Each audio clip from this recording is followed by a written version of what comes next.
8 मार्च को अंतर्राष्ट्रीय महिला दिवस पर पुणे में सामने आई घटना पर बड़ी अपडेट सामने आई है। जहां एक और पूरा राज्य महिला दिवस मना रहा था, वहीं पुणे में नशे में धुत BMW कार चालक और गाड़ी में सवार उसके दोस्त द्वारा अश्लील घटना का वीडियो सामने आया था। अब इस मामले में दोनों आरोपी भागेश ओसवाल और कार चालक गौरव आहूजा को गिरफ्तार कर आज कोर्ट में पेश किया गया, जहां से गौरव आहूजा को एक दिन न्यायिक हिरासत में रवाना किया गया।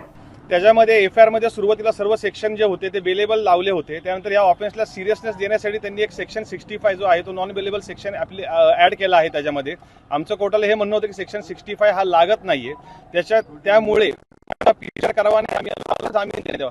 त्याचप्रमाणे हा आरोपी काल स्वतः वडिलांबरोबर जाऊन स्वतः पोलीस स्टेशनला हजर झालेला आहे। त्याचप्रमाणे आमचं म्हणणं असं होतं की त्याच्यामध्ये अरेस्टचे जे ग्राउंड्स आहेत, जे रिटर्न दिले पाहिजे ते देखील आम्हाला दिलेले नव्हते, त्यामुळे त्याचा कॉन्स्टिट्यूशनल राईट व्हायोलेट झालेला आहे। या मुद्द्यावर देखील आम्ही आर्ग्युमेंट केलेलं आहे।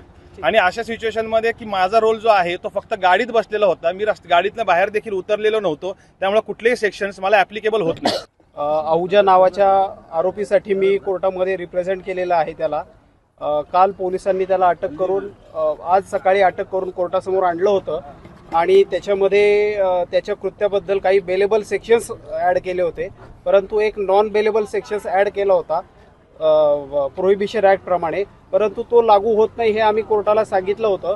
कारण त्याच्यामध्ये जो काही सबस्टन्स आहे तो कोर्टासमोर कुठलाही आलेला नाही, परंतु एकूण गुन्ह्याची व्याप्ती बघता कोर्टाने एक दिवसाची PC त्यांना दिलेली आहे उद्यापर्यंत। त्याच्यामध्ये कोर्टाने असं घेतलं की ऑफेन्स थोडासा सिरियस नेचर आहे आणि त्याची गाडी जप्त वगैरे करायची आहे असं कोर्टाने घेतलेलं आहे।